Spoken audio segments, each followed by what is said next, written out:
While private jets and luxury mansions might seem like the ultimate status symbols, they're just the starting line for NASCAR's wealthiest drivers.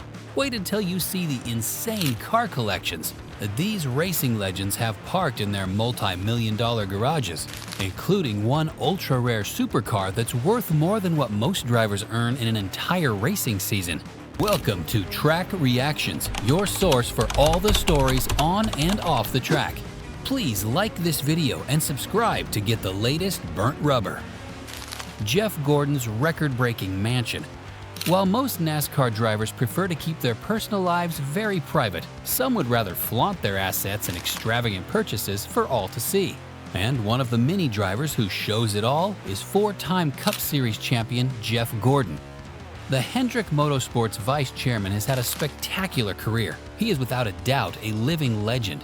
And with a track record spanning more than a decade, he's always been one of the highest-paid drivers on the grid. One thing that most of the highest-paid NASCAR drivers have in common is their expensive mansions, and Jeff Gordon is no exception, as he owned one of the world's most luxurious beachfront properties in Highland Beach Estate. He paid $2.4 million for the mansion in 1996 and later sold it for a staggering $36 million, setting a new record for the area. The roughly 16,000 square foot mega mansion with 120 feet of water frontage cost nearly $6 million more than the coastal town's next most expensive recorded sale, and featured 7 bedrooms, 11 bathrooms, a theater, a gym, a resort-style pool, and a 6-bay auto museum.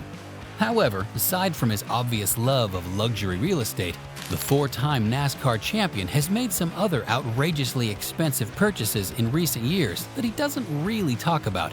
A Hawker 800 private jet purchased in 2006 for approximately $12 million is one of the strange items in his collection that doesn't get much attention. Registered as N24JG, a nod to his car number and initials, the aircraft can accommodate 13 passengers plus crew. It boasts a range of 2,300 miles and a cruising speed of 524 miles per hour, providing Gordon with a swift and luxurious mode of travel. But for a NASCAR legend of his caliber, a private jet just isn't enough. The same year, Gordon also purchased a 106-foot yacht named 24 Carat. Built by Lazara in 2007, this vessel features 3 staterooms that can host up to 6 guests, managed by a professional crew of 4. But then again, Jeff Gordon isn't the only racer who would spend such amounts on these luxury items. Dale Earnhardt Jr.'s Dirty Mo Acres estate. Another driver who could spend that much money on luxury items is Dale Earnhardt Jr. But the NASCAR legend's most expensive possession is his massive estate known as Dirty Mo Acres. Earnhardt purchased this expansive property in Mooresville, North Carolina, valued at $5.2 million and spanning 300 acres in the heart of NASCAR country. At the heart of Dirty Mo Acres is a meticulously constructed Wild West town named Whiskey River, inspired by Willie Nelson's movie set. This town is equipped with a working saloon, a hotel boasting 3 rooms, and a variety of shops including a bank, barbershop, post office, pharmacy, sheriff's office with an attached jail, chapel, and a general store. Wooden structures repurposed from an old Mooresville, North Carolina mill, along with strategically placed mannequin cowboys and horses, enhance the town's authentic ambiance. Apart from the town, the estate is a haven for racing enthusiasts, featuring a dirt go-kart track and a treasure trove of over 100 wrecked race cars from drivers like Juan Pablo Montoya, Danica Patrick, Jeff Gordon, and Jimmy Johnson. The property doesn't stop at a western town and a car graveyard. It also boasts a luxury garage named Dirty Dome, housing Earnhardt's personal collection of cars, trophies, and memorabilia from his racing career.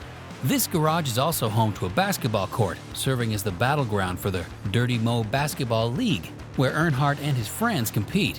However, while the NASCAR driver's most expensive possession is his massive estate, his father, the late Dale Earnhardt Sr., had the luxury of owning a massive yacht named Sunday Money before his tragic passing. Dale Earnhardt Sr.'s Sunday Money yacht. This vessel featured 5 staterooms, a custom sunken bar, and an alfresco dining area. Originally intended for deep-sea fishing, the yacht was listed for $4.2 million in 2018. Dale Earnhardt Sr. very tragically passed away right before the completion of his massive yacht. which is a 2001 model with 5 staterooms and a Detroit diesel engine. It was formerly located in Fort Lauderdale, Florida, and was named for the song country duo Brooks and Dunn, actually wrote with Dale Sr., and was later recorded for the album The Dale Earnhardt Winston Cup Collection. And though Sunday Money was top of the line with all the premium features and bells and whistles when it was completed in 2001, it has since been updated with all new electronics, new bottom paint, and prop speed. Nonetheless, while Dale Earnhardt's most prized possession was his yacht, another driver on the grid who also loves luxury waterfront living is Denny Hamlin. Denny Hamlin's lakefront mansion. 2019 Daytona 500 winner Denny Hamlin resides in a 30,000 square foot lakefront house in Cornelius, North Carolina. The property includes 6 bedrooms, 7 bathrooms, a bowling alley, basketball court, a 90-foot-long pool, and a bar with a pool table. The glass-walled garage even showcases his winning car from the 2016 Daytona 500. The home's value has been assessed at $9.7 million. Denny completed the build of his dream home in 2016 after buying an initial 2.8-acre lot on the edge of Lake Norman, North Carolina, for $1.375 million. He had the house kitted out to his every need, with designer Scott Carpenter in charge of its look. There's a high-spec racing simulator Hamlin can practice on while he recovers from injury, as well as a 2-lane bowling alley and huge home theater. Hamlin can also pitch himself in front of a 110-inch projected screen, which can be split into 5 panels, allowing the avid sports lover to keep an eye on different events at the same time. The house is so big, it has its own glass elevator, so if Hamlin is feeling lazy, he doesn't even need to use the stairs. Hamlin also had an entire basketball court built in the home so he could shoot some hoops or host an annual friends and family game should he want to.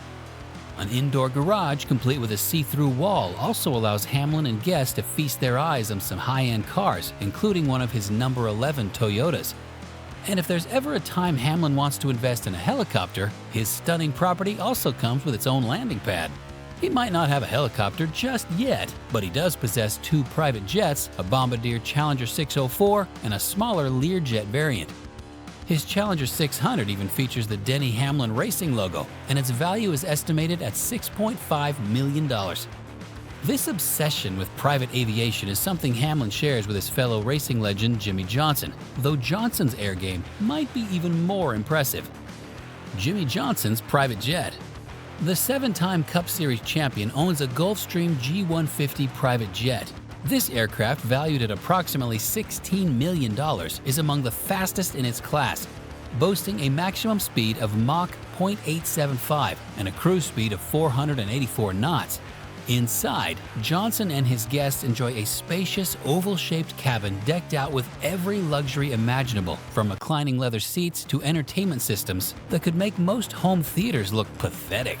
The jet can fly over 2,500 miles without refueling, perfect for a NASCAR superstar who bounces between races, sponsorship events, and business meetings like it's nothing. What's crazy is that $16 million is just the starting price for this flying palace. That's before Johnson customized it to his exact specifications. Even crazier? Back in 2011, Johnson's plane had a close call when brake failure sent it skidding off the tarmac during landing. The NASCAR champion got lucky though. Just like his many narrow escapes on the racetrack, nobody was hurt in the incident.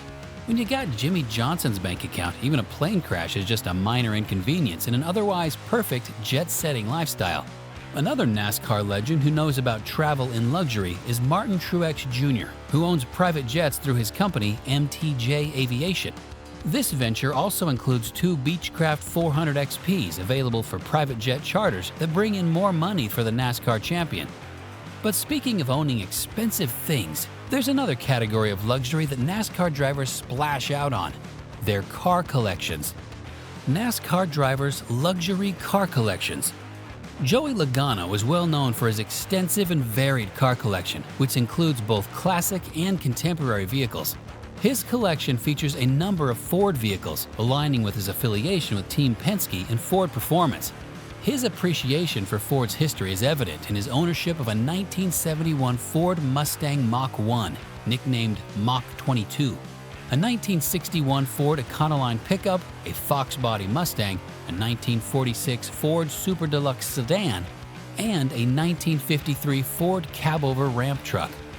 Logano also owns a vintage 1935 Ford pickup truck equipped with an 800 horsepower Cup motor, as well as an original Ford Model T, which could be valued at up to $246,000 depending on its condition.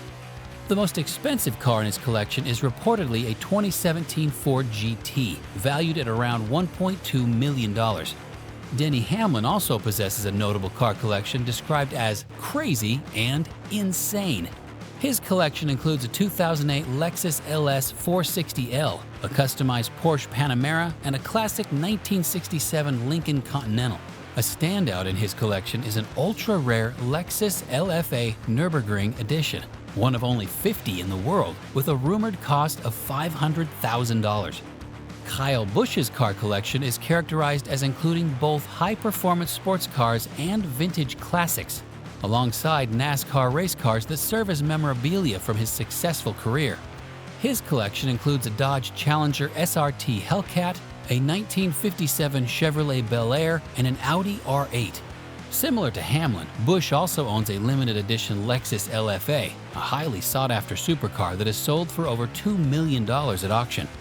Adding a personal touch to his collection, Busch's daily driver is a modified 1969 Camaro boasting 706 horsepower, highlighting his deep appreciation for high-performance vehicles.